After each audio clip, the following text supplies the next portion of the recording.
Hello dear students, आज की BA first year की इस ऑनलाइन क्लास के अंदर मैं आपका हार्दिक स्वागत करता हूं, अभिनंदन करता हूं। देखिए, बीए फर्स्ट ईयर की पिछली क्लासेस के अंदर अपन फिज़िकल ज्योग्राफी या जिसको भौतिक भूगोल के नाम से जाना जाता है उसको लेके चले थे। भौतिक भूगोल के अंतर्गत अलग अलग प्रकार से जो भी उसकी संरचना वगैरह है, इसके अलावा जो भ्रंश है, वलन है, मृदा से संबंधित चीज़ें हैं, इसी के साथ साथ जो रिसोर्सेज एंड इन्वायरमेंट वाली जो बुक है उसके अंदर अपन ने जो उसका बेस है या जिसको अपन आधार के नाम से जानते हैं, उसमें मैंने आप लोगों को मानव और पर्यावरण के जो अंतर संबंध है वो आपको बताने का प्रयास किया था। इसी के साथ साथ उनकी जो अवधारणाएं हैं उनका भी अपन ने जिक्र किया था। मानव का पर्यावरण के ऊपर किन किन रूपों के अंदर प्रभाव पड़ता है या मानव पर्यावरण को किन रूपों के अंदर प्रभावित करने का कार्य करता है, वो अपन ने अलग अलग जो प्रॉब्लम्स थी उनके माध्यम से समझाने का प्रयास किया है। आज की इस क्लास के अंदर अपन एक नए टॉपिक को लेके चलते हैं। तो आज का जो अपना टॉपिक है वो है पर्वत निर्माण। देखिए, मैं हर क्लास के अंदर यही बात कहता हूँ कि जब भी अपन किसी टॉपिक के बारे में पढ़ रहे हों या किसी भी टॉपिक का अपन अध्ययन कर रहे हों, तो उस टॉपिक से जुड़ी हुई जो सामान्य जो चीज़ें हैं या उस टॉपिक का जो आधार है कि जिस टॉपिक को अपन पढ़ रहे हैं, अध्ययन कर रहे हैं, उसका अर्थ क्या है, उस टॉपिक के अंतर्गत अपन को किन चीज़ों का या किन फैक्ट्स का अपन को अध्ययन करना है, वो चीज़ें हमें जाननी बहुत ज़रूरी होती है। देखिए, इसका फ़ायदा ये होता है कि जब किसी टॉपिक से जुड़ी हुई चीज़ें अपन जानते हैं, उसका आधार या बेस को अपन समझ लेते हैं, तो उस चीज़ को समझने के अंदर या उसका जो एक विस्तृत वर्णन है उसको समझने के अंदर हमें काफ़ी ज़्यादा हेल्प उससे मिलती है। तो देखिए, पर्वत निर्माण का जो आपका टॉपिक है, इस टॉपिक के अंदर अपन को जो पर्वतों का जो निर्माण होता है या किस प्रकार से पर्वत जो है वो डेवलप होते हैं, उनके अलग अलग प्रकार के सिद्धांत दिए गए। अब देखिए, ज्योग्राफी के अंदर कई प्रकार के भूगोलवेता हुए हैं। उन भूगोलवेताओं में से कई जो भूगोलवेता है वो किसी एक फैक्ट के ऊपर उसको मानने वाले होते हैं, स्वीकार करने वाले होते हैं, और कई भूगोलवेता उस संबंधित जो अवधारणा है या संबंधित जो सिद्धांत है उसको अस्वीकार करने वाले या उसकी आलोचनाएं करने वाले भी होते हैं।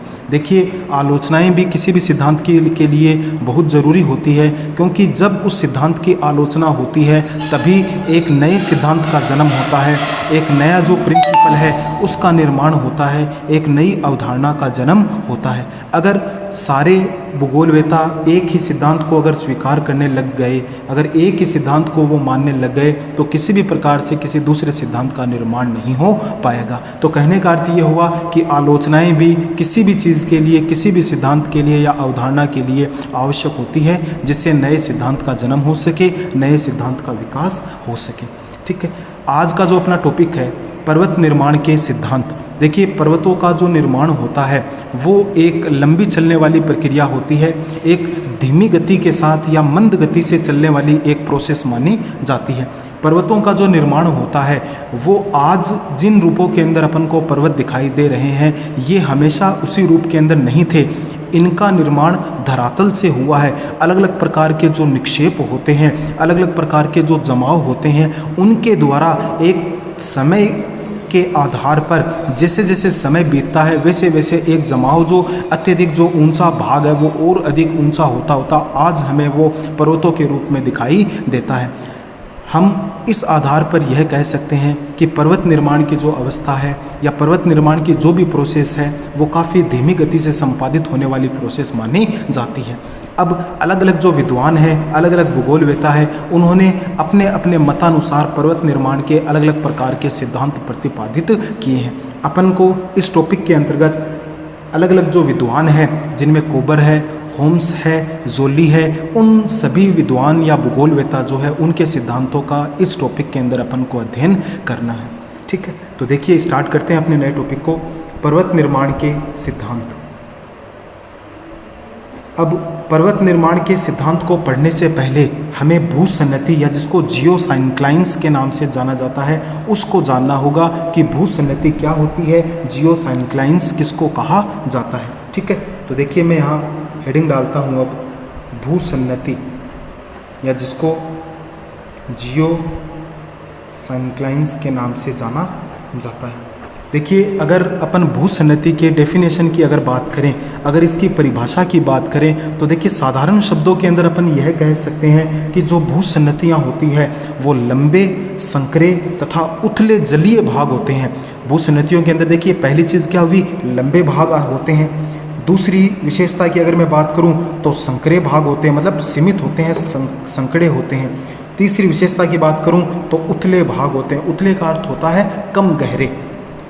ठीक है, ये तीन विशेषताएं मैंने आपको बताई, और इन्हीं तीन विशेषताओं में भूसन्नति की जो डेफिनेशन है या भूसन्नति की जो परिभाषा है वो निहित हो रही है कि भूसन्नतियाँ जो है वो लंबे, संकरे तथा उथले जलीय भाग होते हैं, मतलब जल वाले भाग होते हैं। इनके अंदर क्या होता है, जल भरा होता है। तो भूसन्नतियाँ लंबे, संकरे तथा उथले जलीय भाग होते हैं जिनमें तलछटीय निक्षेप के साथ में, देखिए निक्षेप का साधारणतः अर्थ अगर मैं बताऊं तो निक्षेप का अर्थ होता है जमाव से। देखिए अलग अलग प्रकार के जो प्राकृतिक कारक है, जिनमें अपन यांत्रिक कारकों को भी शामिल करते हैं, अपन उनमें रासायनिक कारकों को भी शामिल करते हैं, अपन उनमें मानवीय कारकों को भी शामिल करते हैं।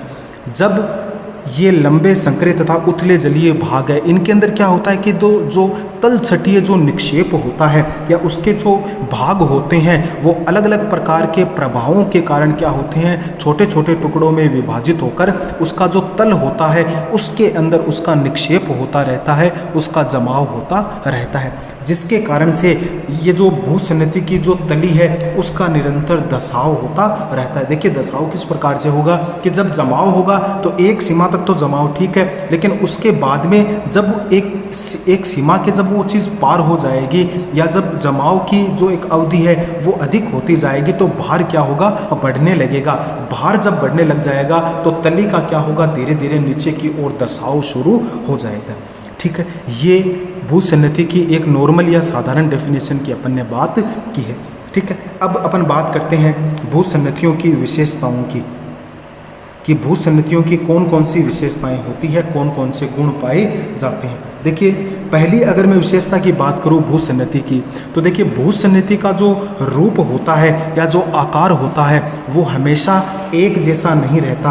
भूगर्भिक क्रिया और जो परिवर्तन होते हैं भूगर्भ के अंदर या पृथ्वी के आंतरिक भाग के अंदर अपन जानते हैं कि तरह तरह के परिवर्तन या तरह तरह के जो संचलन होते हैं अलग अलग प्रकार के बलों के कारण, जिनमें अपन तनावमूलक बल को शामिल करते हैं, अपन संपीड़नात्मक बल को शामिल करते हैं। उनके कारण क्या होता है कि पृथ्वी के धरातल के अंदर हलचलें उत्पन्न होने लगती है, संचलन उत्पन्न होने लगता है, जिसके कारण क्या रहता है कि इनकी जो स्थिति और जो आकार है उनमें विस्तार होता रहता है, उसमें परिवर्तन होता रहता है। इस आधार पर हम यह कह सकते हैं कि भूसन्नतियों का आकार कभी भी एक समान दिखाई नहीं देता। ठीक है, तो पहली विशेषता अपन देखते हैं कि भूसन्नतियों का आकार जो है वो एक समान नहीं रहता। ठीक है, दूसरी अगर इसकी गुण की अपन बात करें तो अपन ये कह सकते हैं कि जो भूसन्नतियाँ हैं वो हमेशा क्या रहती है, गतिशील अवस्था के अंदर रहती है, ये स्थिर अवस्था के अंदर नहीं होती। और इनमें क्या होता है कि समय के आधार पर अलग अलग प्रकार के जो परिवर्तन है उनके आधार पर इनके अंदर क्या होता है कि एक जो गति है, जो मोशन है वो इनमें निरंतर चालू रहता है। ठीक है, और जो भूसन्नतियाँ जो होती है वो क्या है कि एक धीमी चलने वाली प्रक्रिया होती है, जो कि भूगर्भिक जो इतिहास है उसके कई युगों से ये गुजर सकती है। ऐसा नहीं होता कि बहुत कम समय के अंदर इनका निर्माण हो जाता है, ऐसा बिल्कुल भी नहीं होता। काफ़ी लंबे समय के अंतराल के बाद में, काफ़ी जो एक समय की जो अवधि है उसके बाद में भूसन्नतियों का निर्माण होता है। तो भूसन्नतियाँ इतिहास के कई युगों से गुजर सकती हैं।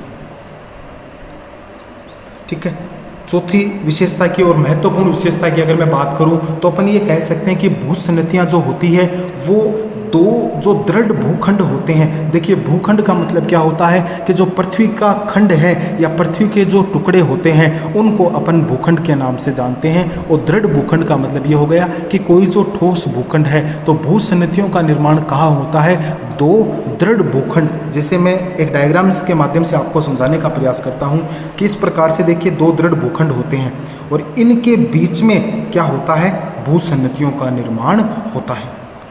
ठीक है, अब भूसन्नतियों की देखिए जो अवधारणा है, भूसन्नतियों की अवधारणा की जो शुरुआत है वो की थी, एक विद्वान था हाल और दूसरा विद्वान था डाना। ये दो विद्वान थे हाल और डाना, जिन्होंने क्या की थी, भूसन्नति की अवधारणा की शुरुआत इन्होंने की थी।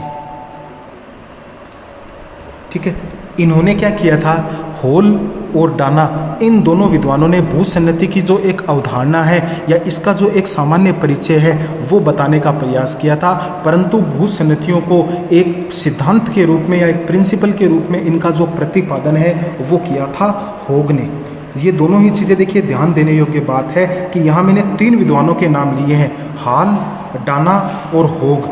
इन तीनों विद्वानों ने भूसन्नति का जो विकास है उसके अंदर अपना एक कंट्रीब्यूशन दिया था, अपना एक योगदान दिया था। लेकिन हाल और डाना ने भूसन्नति की अवधारणा की मात्र शुरुआत की थी, उसको स्टार्ट किया था। लेकिन होग जो है उसने भूसन्नति की अवधारणा को एक सिद्धांत के रूप में, एक सिस्टमेटिक जो सिद्धांत है उसके रूप में इसका प्रतिपादन किया था, सिद्धांत के रूप में प्रतिपादन किया था होग ने। ठीक है, अब भूसन्नतियों को देखिए, एक वर्ड इसको भूसन्नति के नाम से तो जाना जाता ही है, लेकिन साथ ही साथ इसको क्या है कि जो पर्वतों का पालना या पर्वतों का झूला, इस नाम से भी संबोधित किया जाता है किसको, भूसन्नति को। देखिए जो कंपटीशन एग्जाम्स होते हैं उसके अंदर ये क्वेश्चन पूछा जाता है कि जो पर्वतों का पालना होता है या पर्वतों का जो झूला होता है वो कौन सी भू आकृति को कहा जाता है। तो देखिए इसका आंसर क्या होगा, जो भूसन्नति है उसी को पर्वतों का पालना या पर्वतों का झूला कहा जाता है। देखिए ये जो एक फैक्ट जो मैंने आप लोगों को बताया है, इसके पीछे भी देखिए एक रीज़न है, एक कारण है। इसका कारण क्या है, देखिए अपन ने भूसन्नति की जो बात की है कि 2 दृढ़ भूखंडों के बीच में उथले और संकरे लंबे भाग होते हैं जिनको भूसन्नति के नाम से जाने जाते हैं, और ये जलीय भाग होते हैं। देखिए ये जो 2 दृढ़ भूखंडों के बीच के जो भाग है जिनको जलीय भाग कहा गया, इनके अंदर ही निक्षेप होने से इन भूखंडों के ऊपर ही पर्वतों का निर्माण होता है। इसलिए ये जो इसकी जो आरंभिक अवस्था है या जिसको अपन प्रारंभिक जो फेज के नाम से जानते हैं, इसको पर्वतों का पालना या पर्वतों के झूले के नाम से जाना जाता है, जो कि इसकी एक प्राथमिक स्थिति को इंगित करता है, प्राथमिक स्थिति की ओर संकेत करता है। इसी के ऊपर जैसे जैसे समय बीतेगा वैसे वैसे पर्वतों का जो उत्थान है या पर्वतों का जो ऊंचा उठना है वो शुरू हो जाएगा, और जैसे जैसे और ज़्यादा समय की अवधि बीतेगी तो वो पर्वतों का रूप धारण कर लेंगे। ठीक है, ये बात हुई अपनी भूसन्नति की। अब नेक्स्ट अपन आगे की बात करते हैं कि जो भूसन्नति की जो एक संकल्पना है उसका विकास किस प्रकार से हुआ था। तो देखिए भूसन्नति की जो संकल्पना है उसके लिए जो सबसे सराहनीय प्रयास है वो हाल और डाना ने किया था, ये बात अपन कर चुके हैं। लेकिन भूसन्नति की संकल्पना का सिद्धांत के रूप में जो प्रतिपादन है वो होग ने किया था। देखिए हाल और जो डाना जो विद्वान थे ना, इन्होंने में से क्या है कि जो डाना है, डाना ने अपना जो अध्ययन है इस भूसन्नति के विषय के अंदर उसने जो अपना अध्ययन किया था या उसने जो अपना अवलोकन किया था उसके आधार पर इसने यह पता लगाया या यह इस निष्कर्ष के ऊपर पहुंचा कि जो वलित पर्वत होते हैं, देखिए वलित पर्वतों का मतलब क्या होता है कि पर्वतों के अंदर जब मोड़ पड़ जाते हैं, मैंने आप लोगों को फर्स्ट ईयर की इसी क्लास के अंदर वलन पढ़ाया था। ठीक है, वलन के अंदर मैंने आप लोगों से बात की थी कि पर्वतों के अंदर क्या होते हैं कि जो मोड़दार इस प्रकार से रचनाओं का निर्माण हो जाता है जिसको वलन के नाम से या फोल्ड्स के नाम से जाना जाता है। तो जो वलित पर्वतों में पाई जाने वाली जो चट्टानें होती है वो सागरीय उत्पत्ति की चट्टानें होती है। इन चट्टानों का जो जमाव होता है वो सागरों में ही होता है, जो लंबे, संकरे तथा उथले थे। इस प्रकार के सागरों के लिए सर्वप्रथम डाना ने भूसन्नति का नाम दिया था। ठीक है, उसके बाद में इसका जो सहयोगी था या इसका जो एक साथ के अंदर जो विद्वान था जिसका नाम था हाल ने क्या किया, भूसन्नति पर पर्याप्त प्रकाश डाला और सबसे पहले वलित जो पर्वत है और जो भूसन्नति है उनके बीच का जो एक रिलेशन है, उनके बीच का जो एक संबंध है उसको स्थापित करने का प्रयास किया था। उन्होंने बताया था कि जो वलित पर्वतों में जो चट्टानों का निक्षेप है वो उथले जो सागरीय भाग है उनके कारण हुआ है। निक्षेप के कारण भूसन्नति की तली के अंदर निरंतर दसाव होता रहता है। भाई निश्चित सी बात बात है, सीधी सी बात है कि जब भार बढ़ेगा, उसके अंदर जो वेट है, जो वजन है वो बढ़ेगा, तो वो क्या होगा, धीरे धीरे नीचे की ओर धंसती चली जाएगी। लेकिन जल की गहराई के अंदर क्या होता है, इससे किसी भी प्रकार का कोई परिवर्तन देखने को नहीं मिलता। भूसन्निधि की जो लंबाई होती है, वो लंबाई जो होती है उसकी अपेक्षा कम चौड़ी मानी जाती है। ठीक है, ये बात हो गई। अब भूसन्निधि के बारे में क्या है कि अपन ने जान लिया। अब इसकी अगर अपन अवस्थाओं की बात करें कि भूसन्निधि की कौन कौन सी अवस्थाएं होती है, तो देखिए भूसन्निधि की अवस्थाओं के अंदर पहली जो अवस्था है जिसको भूसन्निधि अवस्था कहा गया, अपन पढ़ रहे हैं पर्वत निर्माण के सिद्धांत या पर्वतों का निर्माण किस प्रकार से होता है। तो पर्वतों के निर्माण की जो सबसे पहली जो अवस्था होती है वो होती है भूसन्निधि की अवस्था। मैंने पहले भी बात की है कि पर्वतों का रूप धारण करने से पहले क्या थे, वो भूसन्निधि के रूप के अंदर थे, या जिसको जियोसाइक्लाइन्स के रूप के अंदर अपन कह सकते हैं। तो पहली अवस्था क्या हो गई, भूसन्निधि अवस्था हो गई। इसके अंदर क्या होता है कि भूसन्निधि तथा पर्वत निर्माण की, इसको अपन प्राथमिक अवस्था कहते हैं। सर्वप्रथम भूसन्निधि का निर्माण होता है जो कि दो दृढ़ भूखंडों के बीच में होता है। धरातल पर तनाव के कारण धरातलीय जो चट्टानें हैं उनका क्या होने लगता है, प्रसार होने लगता है, या वो चट्टानें फैलने लग जाती है। चट्टानों के फैलने के कारण क्या होते हैं कि जो सियाल परत होते हैं, देखिए जो पृथ्वी है उसकी 3 प्रकार की परत मानी जाती है, सियाल, सीमा और निफे। देखिए जो सबसे बाहरी जो परत होती है पृथ्वी की, उसको सियाल के नाम से जाना जाता है। सियाल के नाम से ही जानने का मतलब क्या हुआ, देखिए सियाल जो वर्ड है उसको Si+Al इस रूप के अंदर इसको सियाल के नाम से जाना गया, जिसमें Si किसको इंगित कर रहा है, ये इंगित कर रहा है सिलिकन को, जो सिलिकन होता है उसको, और Al इंगित कर रहा है एल्यूमिनियम को। ठीक है, तो पृथ्वी की जो बाहरी परत है जिसको सियाल के नाम से संबोधित किया गया, उसका निर्माण सिलिकन और एल्यूमिनियम इन 2 तत्वों के संयोग से इस प्रकार की संरचना का निर्माण हो रहा है। देखिए कोई भी जो वर्ड्स दिया जाता है, उस वर्ड देने का मकसद क्या होता है कि वो हमें आसानी से समझ में आ सके, आसानी से हम उसको धारण कर सके, ग्रहण कर सकें। तो सियाल के अंदर देखिए आप इसका इंग्लिश ट्रांसलेट करेंगे तो Si+Al जो कि मिलकर सियाल बना। Si का मतलब सिलिकन और Al का मतलब एल्यूमिनियम, जिससे सियाल जो परत है वो सिलिकन और एल्यूमिनियम से मिलकर बनी है। इसके जो 2 नंबर वाली जो परत है जिसको सीमा के नाम से जाना जाता है, देखिए सीमा जो वर्ड है उसी को भी अपन इस रूप के अंदर डिवाइड करते हैं Si+Ma। ठीक है, Si का मतलब वापस क्या हो जाएगा, सिलिकन हो जाएगा, और Ma का मतलब यहाँ पर मैग्नीशियम से है।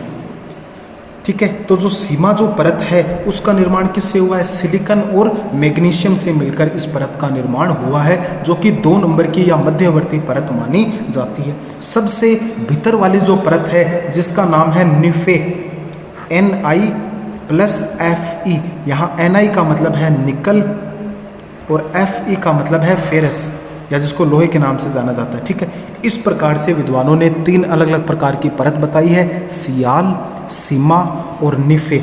सियाल का निर्माण सिलिकन और एल्यूमिनियम से हुआ है, सीमा का निर्माण सिलिकन और मैग्नीशियम से हुआ है, और निफे का निर्माण निकल और फेरस से मिलकर हुआ है। ठीक है, इससे क्या होता है कि भूसन्निधि के अंदर जो सियाल परत है वो पतली होने लगती है और लंबाई के अंदर क्या होती है, बढ़ने लगती है। इस प्रकार की जो ये पतली परत जब हो जाती है तो ये क्या होती है, नीचे की ओर गति करने लगती है, या नीचे की ओर ये परत क्या होती है, झुक जाती है। ठीक है, तथा भूसन्निधि का जिससे निर्माण होने लगता है। विशेषकर तटीय भागों की अगर अपन बात करें तो वहाँ पर क्या होता है, देखिए जल के भर जाने के कारण भूसन्निधियों का आविर्भाव होता है। भूसन्निधियों की स्थिति केवल महाद्वीपों के किनारों पर ही नहीं अपितु उनके बीच में या मध्यवर्ती भाग में भी पाई जाती है। भूसन्निधि के निर्माण के बाद समीपवर्ती उच्च स्थलीय भागों से नदियाँ जो क्षयित पदार्थ है या जो टूटे हुए जो पदार्थ है, डिवाइड हुए जो पदार्थों के जो टुकड़े हैं, उनको लेकर इनमें बढ़ना प्रारंभ कर देती है। इस प्रकार जो उतली जो भूसन्निधि होती है उसके अंदर निक्षेप होने लगता है, जमाव होने लगता है, जिससे भार के कारण उसका दसाव होने लग जाता है। इस प्रकार भूसन्निधि की इस प्रथम अवस्था के जो प्रमुख लक्षण है उसमें भूसन्निधि की उत्पत्ति और तलछट का जमाव और तली का दसाव। देखिए 3 जो चीज़ें हैं वो इसके अंदर संपादित हो रही है। पहला क्या हो रहा है, भूसन्निधि का निर्माण हो रहा है या इसकी उत्पत्ति हो रही है, चीज़ हो गई 2 दृढ़ भूखंडों के बीच में। दूसरी चीज़ की अगर अपन बात करें तो इसके अंदर जो तलछट है उसका जमाव हो रहा है, निक्षेप हो रहा है। तीसरी चीज़ है इसके अंदर भार होने से तले का धसाव हो रहा है। तो स्टूडेंट्स, ये अपनी भूसंनति निर्माण की प्रथम अवस्था के बारे में आज अपन ने अध्ययन किया है। आगे की जो अवस्था है जिसे पर्वत निर्माण की अवस्था कहा जाता है, दूसरी अवस्था का, वो अपन आगे की क्लास में अध्ययन उसका करेंगे। देखिए, आज के जो वर्तमान का जो समय चल रहा है, जो कोरोना पीरियड चल रहा है, इस पर्टिकुलर टाइम के अंदर देखिए कहीं पर भी किसी भी स्कूल के अंदर, किसी भी कॉलेजेस के अंदर आप लोगों को किसी भी प्रकार से किसी भी जो क्लास वगैरह है उनका कोई आयोजन आप लोगों को नहीं मिलेगा।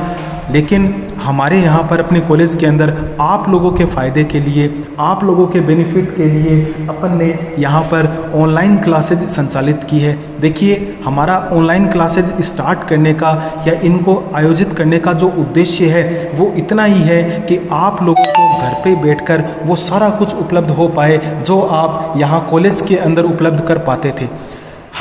हमारा जो स्टाफ की जो फैकल्टी है या हमारी जो टीम है, चाहे ज्योग्राफी हो, चाहे पॉलिटिकल हो, हिस्ट्री हो या साइंस के अंदर जूलॉजी हो, बॉटनी हो, मैथ्स हो, सारी जो टीम है वो लगातार यहाँ कॉलेज के अंदर हम आ रहे हैं। आप लोगों के लिए, आप लोगों को स्टडी मटेरियल उपलब्ध हो सके, आप लोगों के लिए यहाँ पर हम प्रयास कर रहे हैं। देखिए, जो एक सहयोग है, एक अगर अपन बात करें, अपन सुनते भी आ रहे हैं कि ताली जो होती है वो कभी भी एक हाथ से नहीं बजती, ताली को बजाने के लिए दो हाथों की ज़रूरत होती है। तो हम यहाँ पर कितना भी प्रयास करें, कितनी भी कोशिश अपन कर लें, लेकिन वो तब तक सफल नहीं हो पाएगी जब तक आप लोग हमारा सहयोग नहीं करेंगे।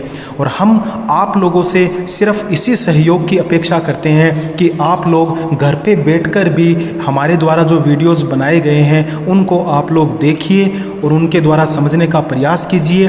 और निश्चित तौर पे हमारे द्वारा जो PDF फाइल्स वगैरह है वो भी अपलोड की जा रही है, ताकि आपको अगर वीडियो के माध्यम से कोई चीज़ समझ में नहीं आ पा रही है तो आप PDF के माध्यम से उन चीज़ों को समझ सकें। तो आप लोग पढ़िए, जो भी वीडियोज़ दिए जा रहे हैं उनको ध्यान से देखिए, PDF को पढ़िए। ठीक है, आज के लिए इतना ही। आगे, इससे आगे की जो अवस्थाएं हैं उसकी बात अपन कल करेंगे। आज की क्लास के लिए आपका धन्यवाद, शुक्रिया।